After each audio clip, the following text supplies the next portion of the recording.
For the month of February, we're going to have a theme on the Beyond Boundaries podcast. The theme is going to be LGBTQIA faith, stories, and theology. Over the last month, I've had the privilege of meeting with some amazing people. Gathering around a microphone, I was able to capture their journeys.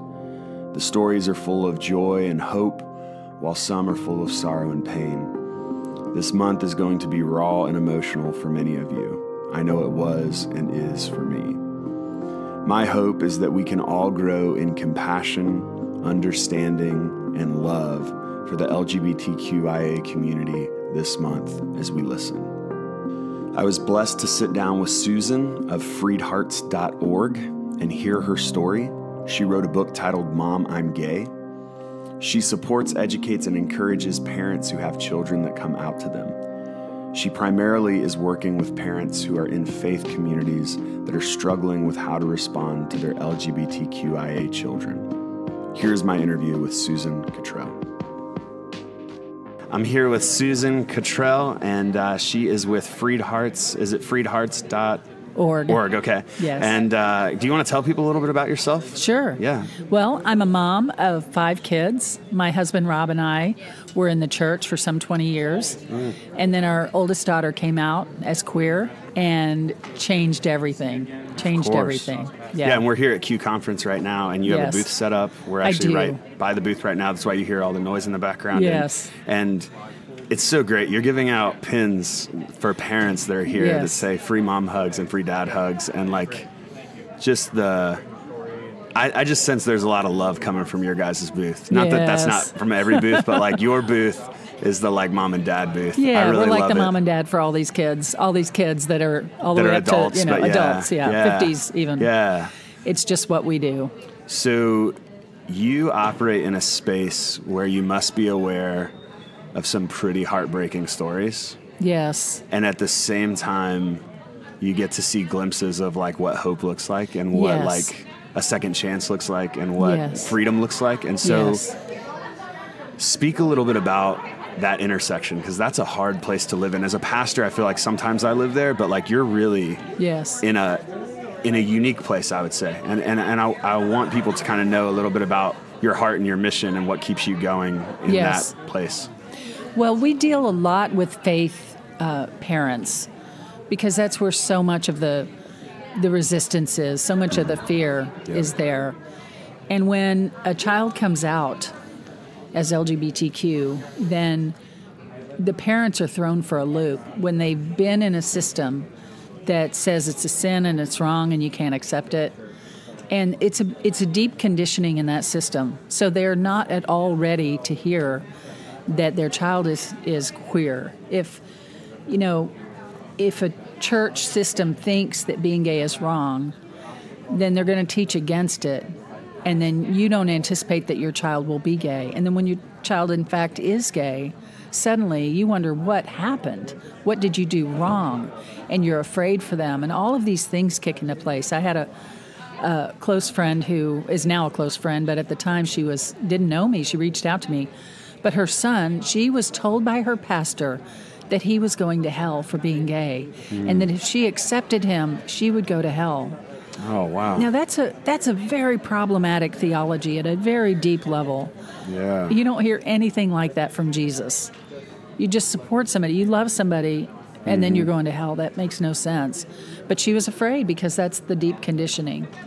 Yeah. And I talk about her in our TED Talk. She's the one that I invited to my home for the weekend. What's the title of your TED Talk so people can go search for it? TEDx Talk. Yeah. And it's just put in Susan Cottrell TEDx, and you'll find it. And that's Cottrell. That's right. Yeah. And it'll pop up, and I really encourage you to watch it. It just came out as well as it could possibly have come out. I agree. I saw it. It's great. It's really good. It's going to help a lot of people. Yes. You should pause this right now and go watch that. Yeah. But come back to this. Yeah, sure, if you want. So. But I invited this woman to my home for the weekend and just kind of talked her down. You invited her to your house. I did. It was very early on. Oh, man. And it just seemed the thing to do. And she came, and by the end of the weekend, she really had a whole different aspect. I dismantled the fear for her. Yeah.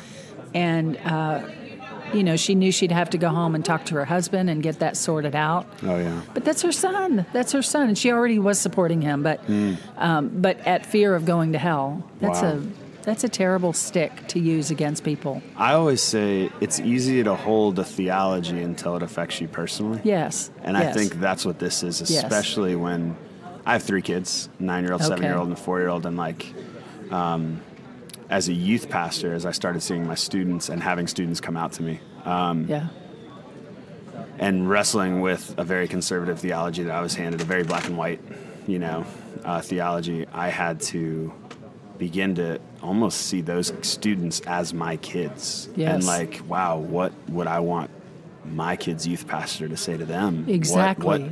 What would I, you know what I mean? And really had to, it reshaped my approach to this whole conversation, and then sent me on a journey that, I'm still on, but ultimately just trying to grow in understanding and hearing people's experiences. And I think stories of people, I've seen to be the most powerful thing in changing hearts and minds on this topic, and kind of unraveling some of the brokenness we maybe been handed around this. So let's go ahead. No, go ahead. Well, because homeless youth it's disproportionate LGBTQ youth are homeless. 40%. Yes. Versus 10% of the population, right? So that's 4 times as much.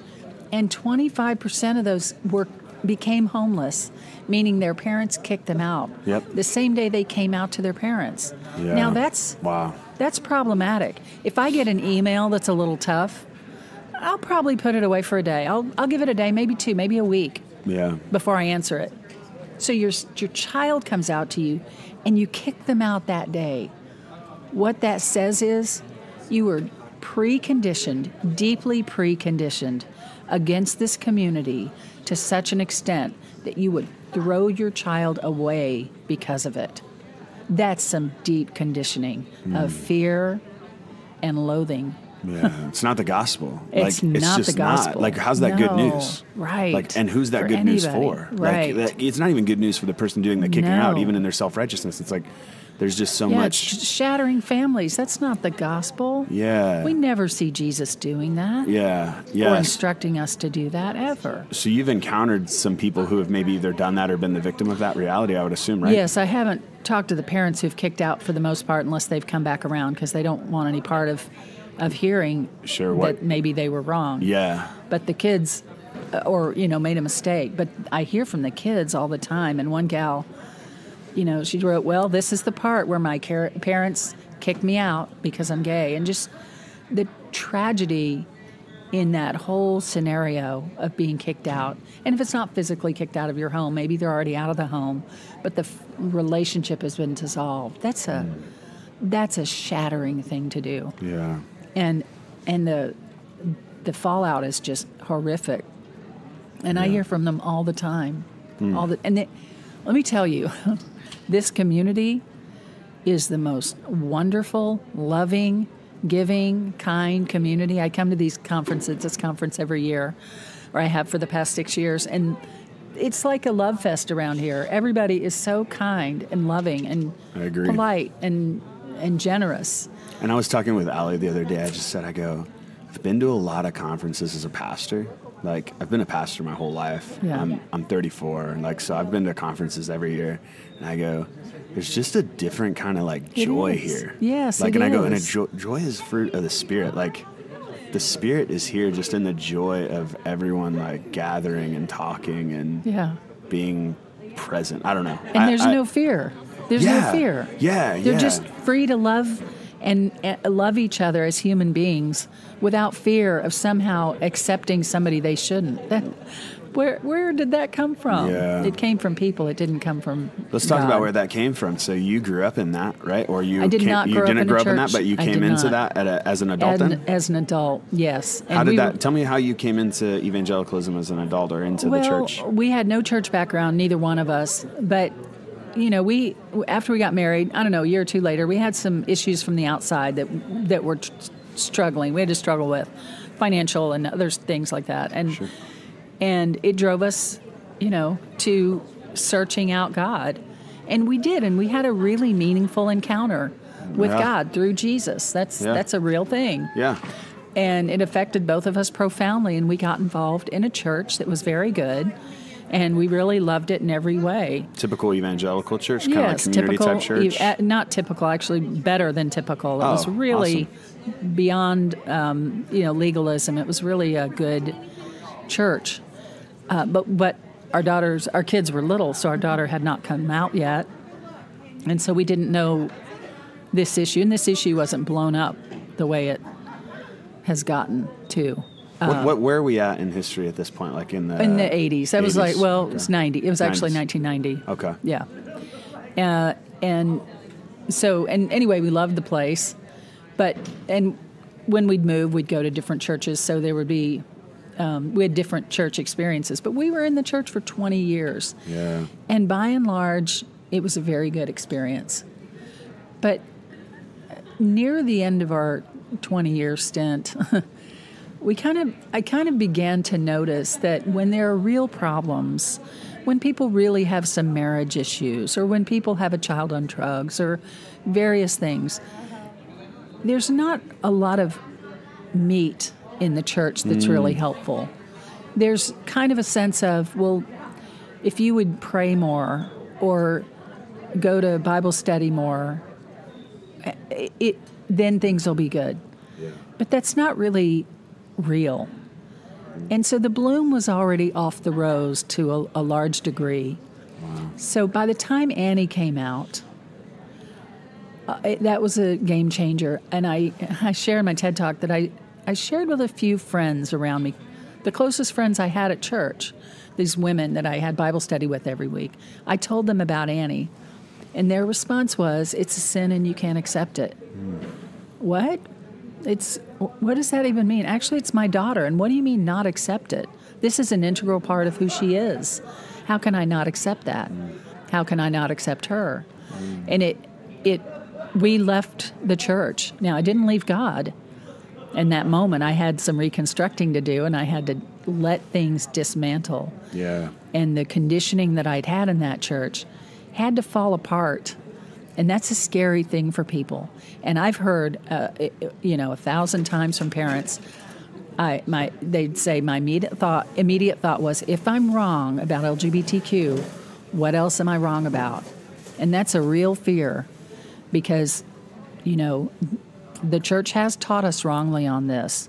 Yeah. And so what else could be wrong? If one card in the house of cards is wrong, the whole house of cards comes down. And if it's a house of cards, I think it's better to know it now. Exactly. But it's scary for people. And build something better than a house of cards. Because but a lot of people, it's so tempting to say, well, maybe it's a house of cards, but at least it's standing. And to let it fall is very disruptive to people. It's very frightening to people. Yeah. But if you let that happen, you find something on the other side that's so beautiful. You find God in a whole different way. And I hear that time and again from parents. The God I know now, I wouldn't trade for anything. God is so much bigger now than I ever thought. And they say the life I have now, I wouldn't trade for anything. And having a gay child is the best thing that ever happened to them. Yeah. Having a trans child is what opened up their hearts to see something all over again. Yeah, so what year was it that she came out to you then? She came out in, It's okay. 8 years you can do ago. the math. So 8 years ago. So 2010? Yes, 2010-ish, thank you. Somewhere in there? Okay, that's all right. No, it's all right. It all blurs together. We were at 1990 and now we're here. No, it's all right. It's I all had right. a lot of figuring out to do. No, can I ask how she came out to you, and like how do you know how much fear she had in coming to you guys? Like I think it's valuable for whoever's listening to this to get into the psyche of what's happening when someone. Yes. It is.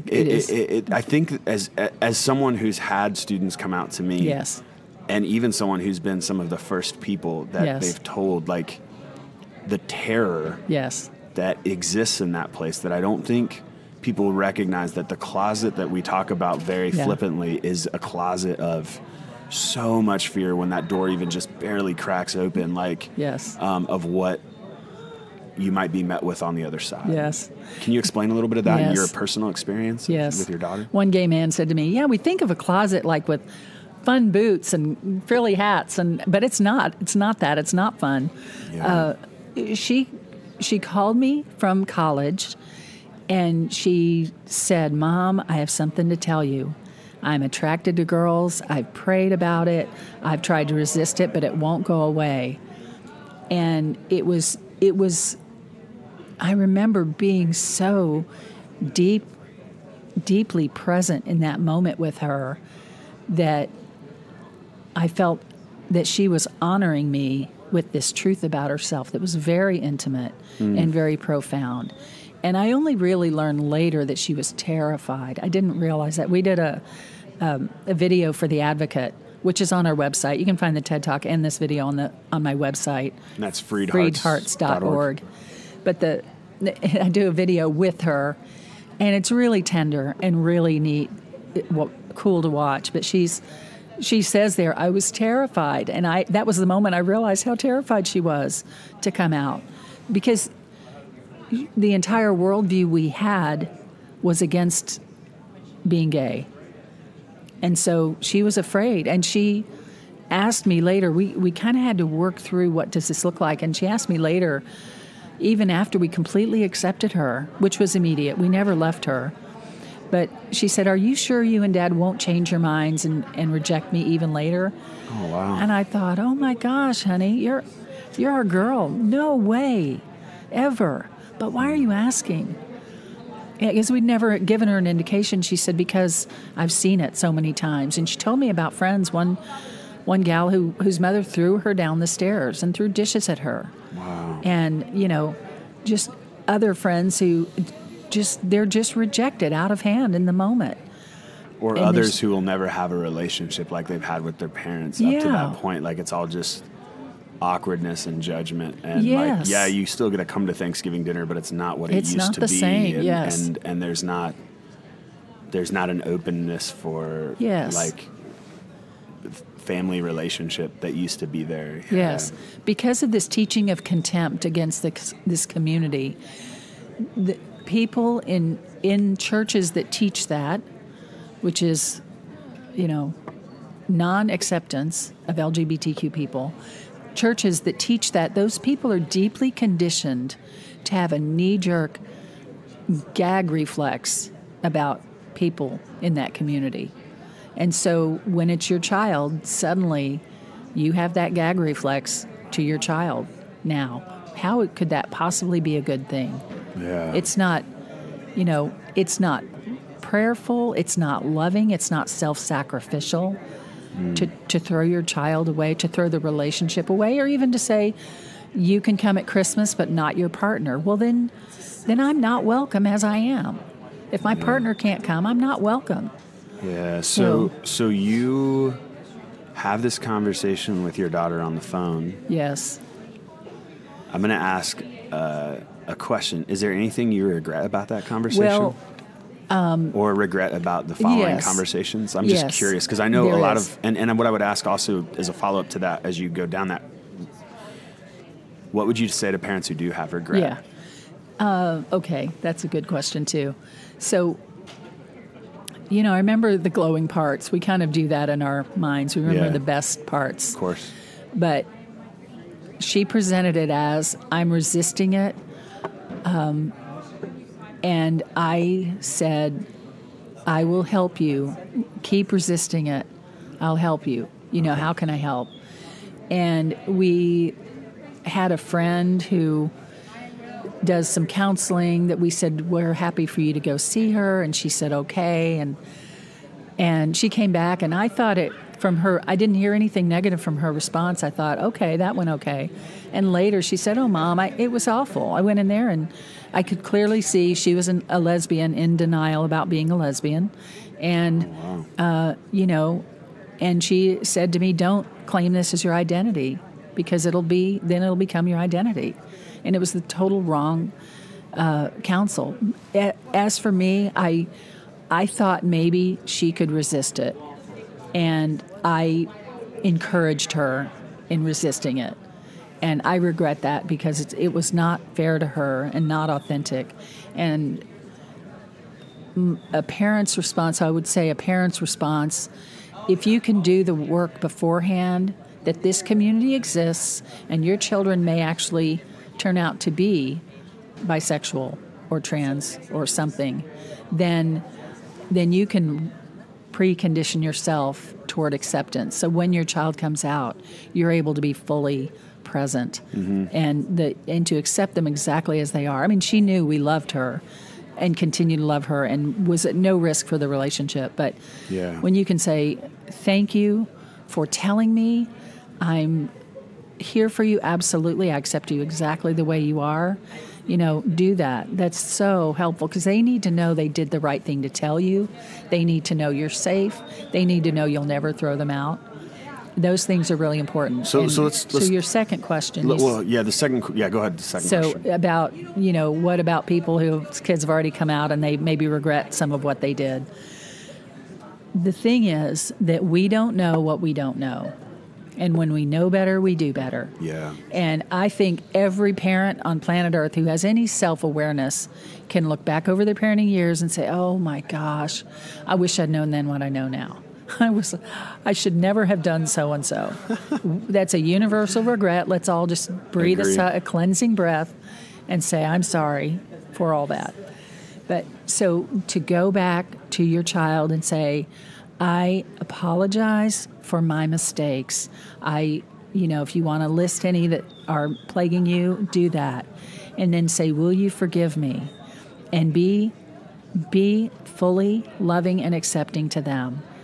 And this is the third part to your question, when they do forgive you, and it takes some humility to apologize to your child. Yeah. One of the things I've seen in the conservative church is a distinct lack of humility, a lack of the ability to say, hey, we were wrong about that collectively.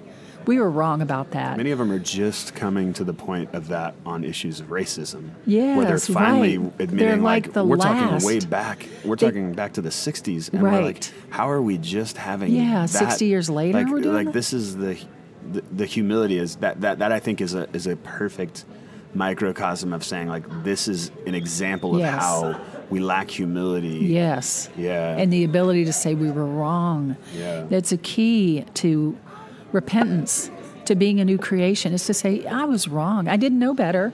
I did the best I could with what I knew, but I was wrong. Yeah. And you're right. We're just coming around to some degree on that on racism. And in the church, given what Jesus has given us, G.K. Chesterton said, you have in your keeping a document, the Bible, that's dynamite, that could blow the world to bits. And you keep it like it's just a piece of paper, like just a document. And, we could blow the world up in love for everyone if we took seriously what Jesus tells us. But instead, we follow rules that were never meant to be the mainstay. They're a consequence. So Preach. The third, For someone who left church, I love your preaching. That's right. Thank you. So when you do, what was the third? So when you do go back to your child and they forgive you, you apologize, they forgive you, then you need to accept that forgiveness and move forward. Because so many parents are just plagued with guilt and shame. And because I think the church of this type, the conservative church, also doesn't really give great grounding generally for once we have made a mistake, have apologized, even a big mistake, then being able to start afresh. If the gospel is about anything, it's about starting afresh. And so there's a lot of shame embedded in those messages. And to be able to lift ourselves past that and say, I only did what I knew to do. I was wrong, and I apologize. And thank you for forgiving me. And now I'll forgive myself, and I'm going to move forward. And then enjoy the heck out of your child. That's enjoy great. them. Yeah. All they want is a restored relationship. They don't want to rake you over the coals. Although if you've damaged them, you do need to apologize. They need you to apologize. But they don't want to punish you, generally. But you need to, make it right and then move forward in a loving, amazing relationship. And all forgiveness is a process. Yes. So, it might be, as a parent, that there's a process that has to unfold. It might not be like a light switch, but more like a dimmer switch where there's brighter days than others. Yes. But I don't think that means you have to live in the guilt of whatever happened in that moment, right? Yes. Like, I think you can... And we have a mom's group online, a big support group. Yeah, and one's for dads. How do people find that if they want? They have to go to my website and contact me, and I invite you because it's secret, so you can't find it. That's good, yeah. But we have moms in there who've lost their kids because they did what the church taught them to do about rejecting their kid. Oh, man.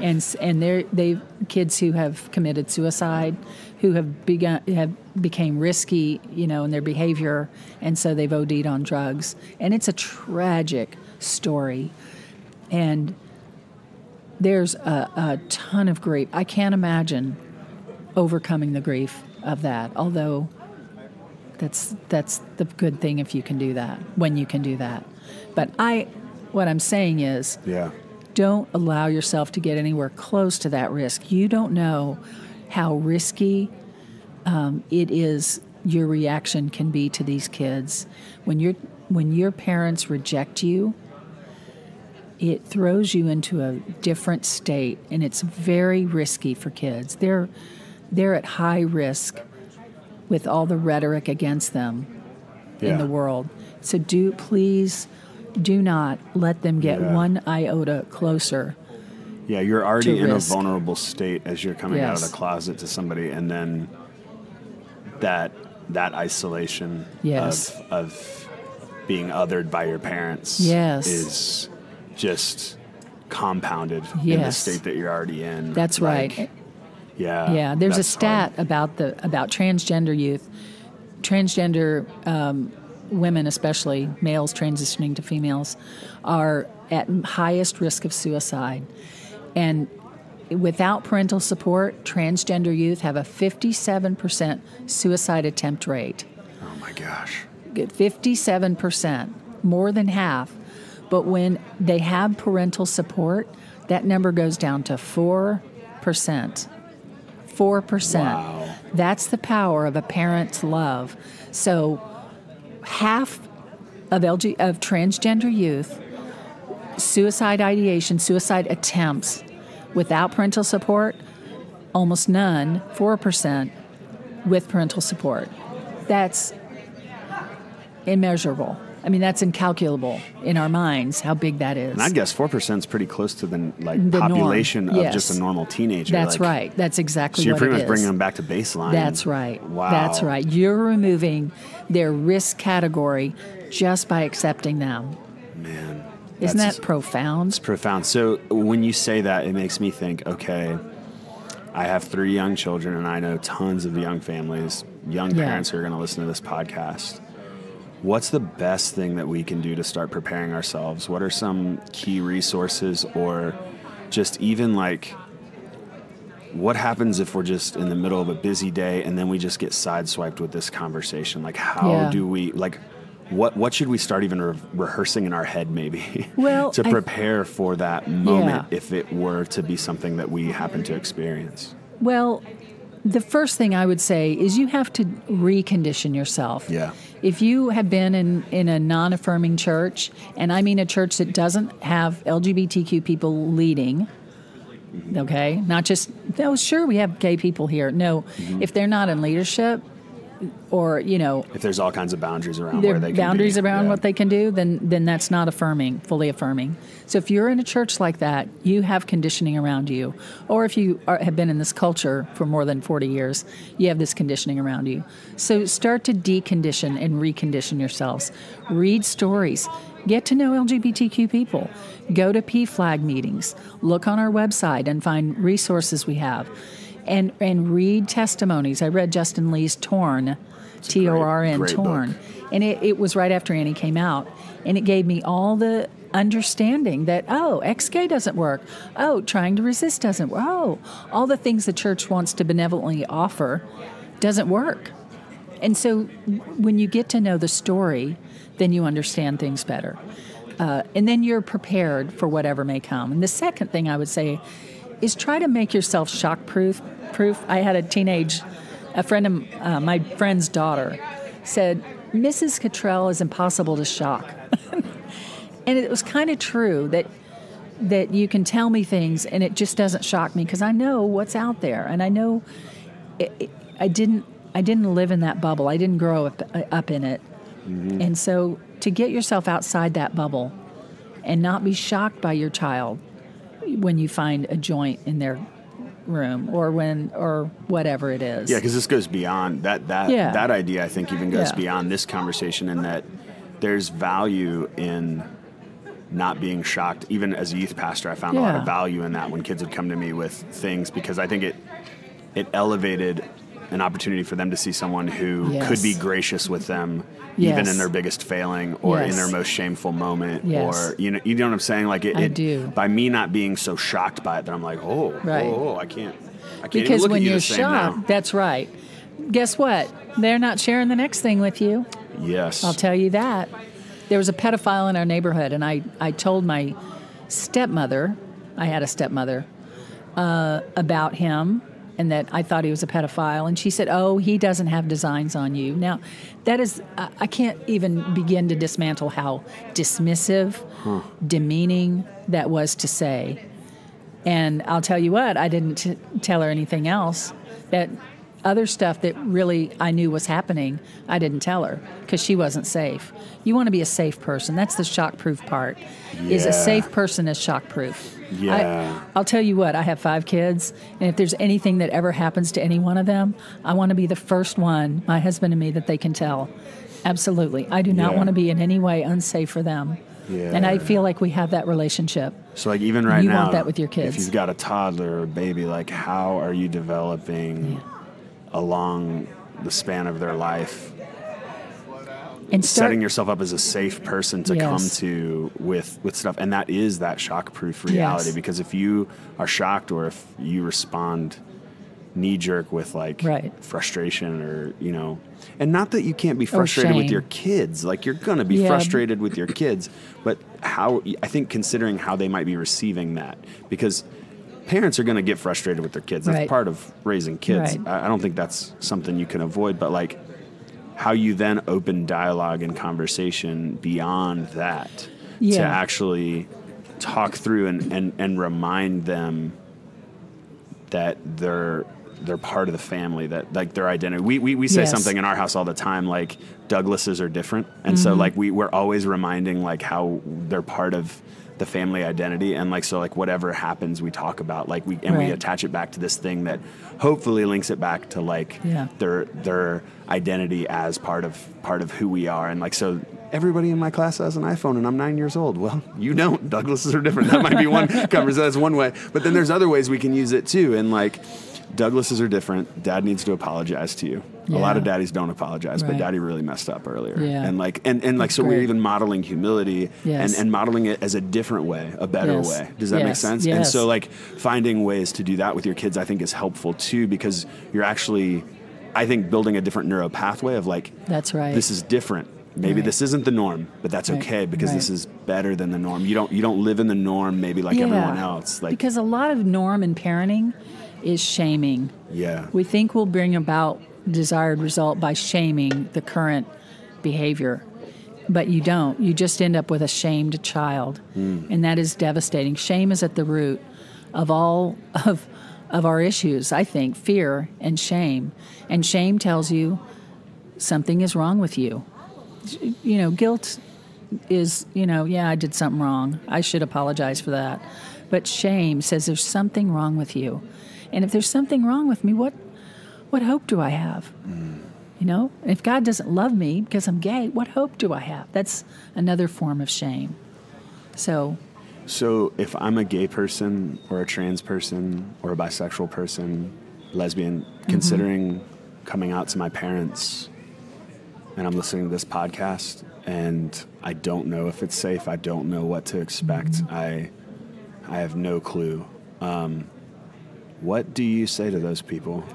Well, the best indicator of future behavior is previous behavior. So I would just check what you know about your parents on this topic outside of you. Has a friend of yours come out as gay? And have you talked to them about that? Like, did you tell your parents about a friend maybe? And what was their response? Now, it'll be different when it's you. It could be better because, oh my gosh, it's my child, or it could be worse, oh my gosh, it's my child. But how do they feel about it in general is a good indicator. And that's also a word to parents. That's why you need to deconstruct your understanding about this community so that you don't hold them in contempt the way our churches condition us to. Because that might be an indicator to the child that, like, this is how my parents are going to respond. I've already played this movie in my head. I know what's going to happen, and you're never given the chance. Right. And it's a bell you can't unring. So they can't, it's very hard to say, I'm gay, get the response, and then say, oh, I was just kidding. And people actually do say, yes, I'm not gay anymore, because they saw what the cost was to them as a human being.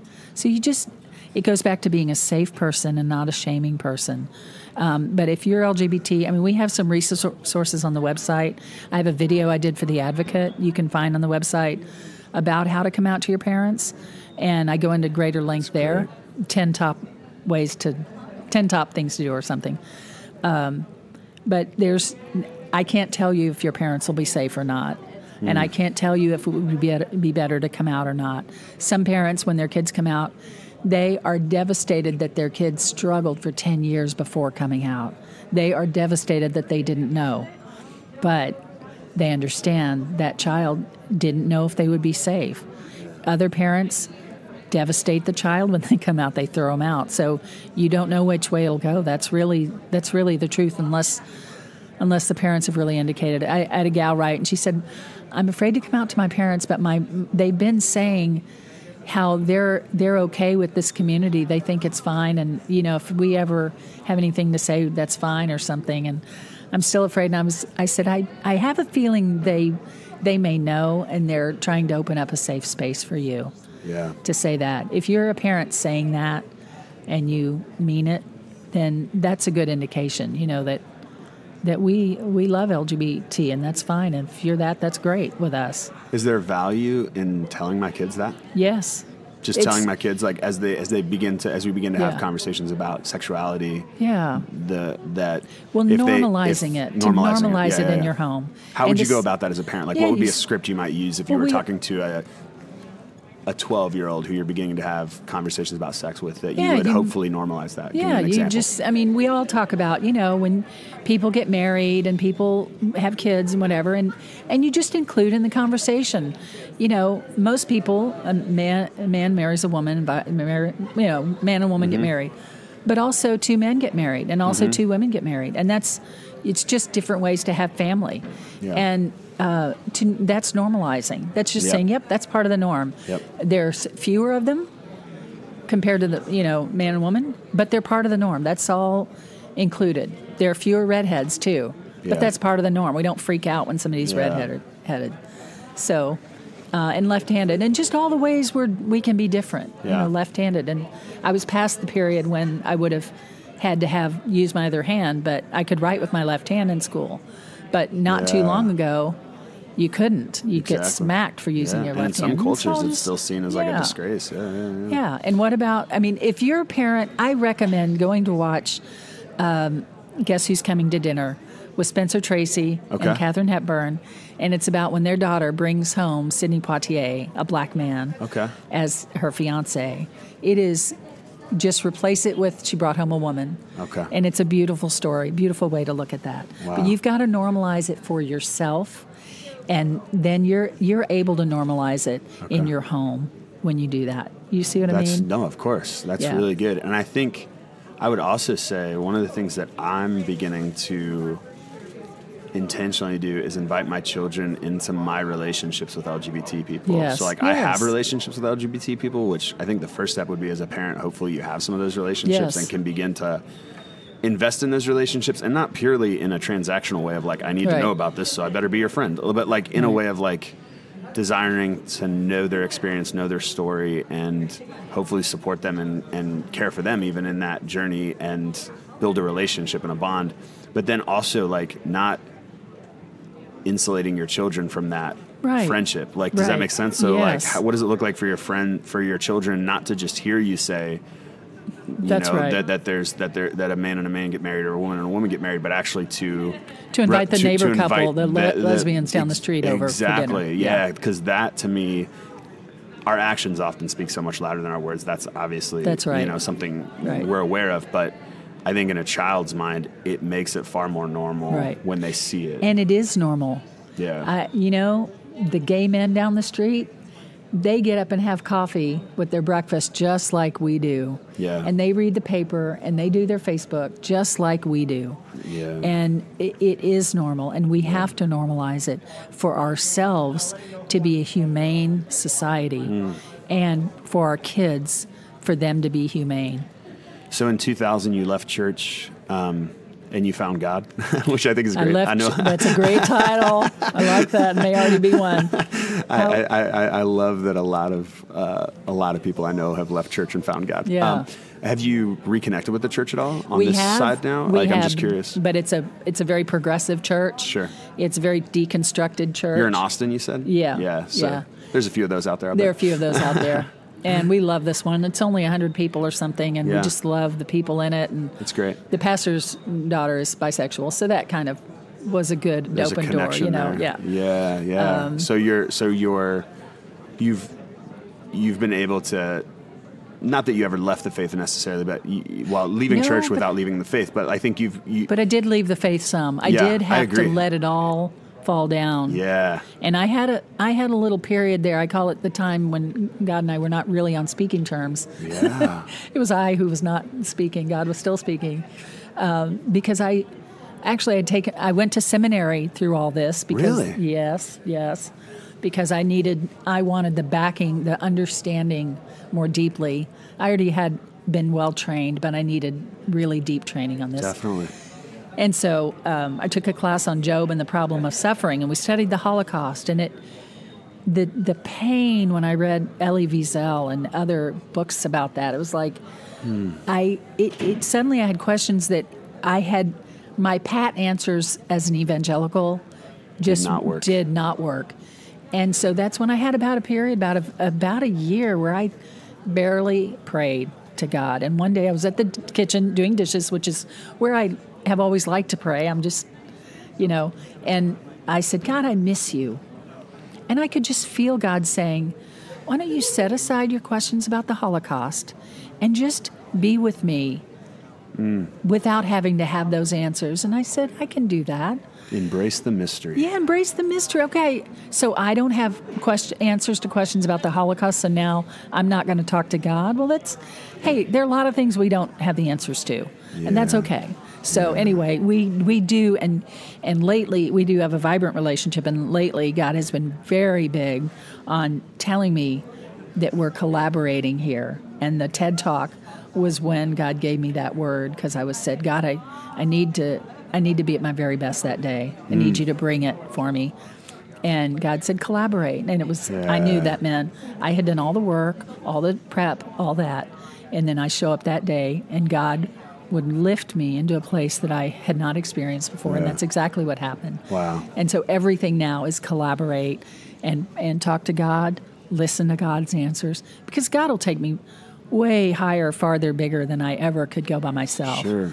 And I want that. So. And it seems like God's given you a refined purpose and meaning and calling through all of this too, right? Like and it's not even about a booth. There's a lot of booths here, but I see you while you're talking to, I came up and tried to approach you probably like 5 different times before I finally got a chance to talk to you, because you're super busy with other people, but like so many of them I can just see as you're looking into their eyes, there's this like love and care, and like, you're very much a pastor to this community. Yeah, a mom, but like also I can just tell like a caregiver and a pastor, and that I'm sure, I think pastors are better if they've gone through a season of doubt. Absolutely. I had that in my journey. I was at a church that was like a mega church, and I just got the corporate picture of God. Yeah. And I left that church just feeling like, why did I even get into ministry? If this is what it is, I don't want anything to do with it. And it took a season away, not as a pastor, to kind of remember what was most important and and structure my new reality around that.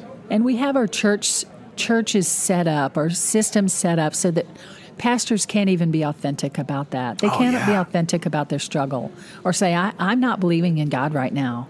That's essential to being authentic and having intimate community. Yeah. How can you? I read a study that said that most pastors pray only when they're praying in public.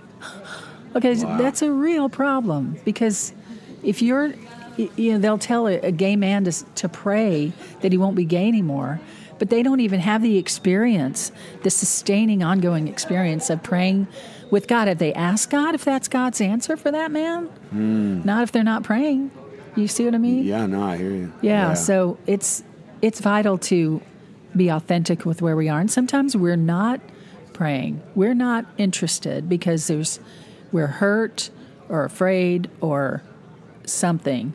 But you got to be authentic and move through that to get to the other side of it. Can you tell me a little bit about some of the resources you have on your table that people can maybe get access to online? I'm sure they're on your website. They're on the website. That's the best way to go. Don't even go to Amazon. Go through our website, because it's a much better deal, and we'll get them to you right away. But we have Mom, I'm Gay, Loving Your LGBTQ Child and Strengthening Your Faith, and that's for parents, and it's like a triage. You didn't cause this. It's not your fault. Your child isn't doing this to get back at you. They're not going to change. You can't make them change. Praying for change can hurt. That's kind of what we talk about in there. And so that's a resource for parents, but maybe even also pastors who have a family in their church who's journeying through this, and they come to you for help. That's right. This might be a great resource for you to get in their hands. Okay. That's right. And then we have True Colors, celebrating the truth and beauty of the real you. And that is for LGBTQ people. It's a deeply healing workbook that helps heal from the wounds from society, from church, from how they perceive God sees them, and from their own homophobic internalized feeling about themselves and transphobic. And so that's a deeply healing workbook. People really, really enjoy that book. And then there's Radically Included, 49 verses of radical love inclusion that will change your life and change your love. And it's I say 49 because it's 7 times the 7 clobber passages. And it's I get it. And I pull all these verses out about radical love and inclusion that we're called to, that way, way exponentially, overshadow these 7 little verses pulled out of context to mean something they don't mean. And those are just great resources. And we have video courses that go along with them on our website too. So we have a lot. And I book more books in the works. And I have videos. I have a YouTube channel. Sure. So we have a lot of stuff. And then we have the moms group and the dads group, the online support communities that are secret. And you come through our website and contact me, and we'll get you added. And then we have a list of resources for LGBTQ people for connecting with support groups. Sure. So. Okay. And did you author all 3 of those books? I did write those books, yes. Wow. And I've got more to come. I need to have the time at home alone and focus and finish the books I have in the works. Oh, man. I have at least 5 in the works. So that's great. All on this topic, I would assume then. Yes, and your various aspects. And the broader questions of love and inclusion. My mission in life is to change the conversation on love and inclusion. That's good. The human conversation. Very good. Can you tell us where your daughter is now, as far as your guys' relationship in life and all that? Great. It's great. So the older daughter came out as queer is her word, but bisexual is the other way she puts it. And she married a man.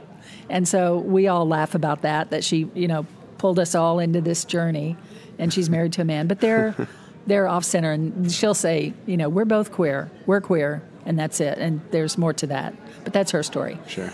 But she's doing great. And she was just written up in Bon Appetit magazine. Oh, wow. As an amazing, magician of drink creation. She creates drinks, cocktails. So interesting. You want to find her. Annie B.B. Tron is her name. And then awesome. Our younger daughter is a killer musician. She's 22. She's queer. She calls herself Fluid. And the musician Tycho? Do you know Tycho? Yeah. He's got a voice coming on his album. It's my daughter. Oh, wow. Yeah. Saint Sinner is her. Oh, man. Is her stage name. And so you want to find that too. That's so exciting. It's cool that we're in this second journey in our lives of this whole work we're doing. And our kids are all starting their journeys too. And you get to support that and celebrate that. And celebrate it all together and the successes and the struggles and all that. So it's very fun. Yeah. Well, hey, thank you for being on with me today, Beyond Boundaries. Is there any closing statement? Obviously, we want people to go to freedhearts.org, but anything that you want to leave people with who are here listening is kind of like a closing thought. The greatest command, Jesus said, is to love. Love God, love others. And when you look up what it means to love God, it means to love others. The command is to love others. And that's our job here on earth. That's all it is. Thank you, Susan. Thank you very much. Another episode of Beyond Boundaries is in the books. I just want to let you know, if you are a parent and your child has come out to you as LGBTQIA, I would encourage you to go to freedhearts.org. And even if they haven't, go to freedhearts.org and learn more about the amazing work that they're doing. It was great to have you with me today on Beyond Boundaries. If you want to learn more about me or find the show notes for this episode, you can go to pastorjustindouglas.com. You can interact there with feedback, comments, and questions, or you can reach out via Instagram. I'm at Pastor Justin Douglas. Please consider subscribing, rating, reviewing, and sharing. It really does make a difference, and I'm so thankful for all the shares that we get. May you go and live a life that is beyond boundaries, giving others love, exploring new ideas, and championing belonging.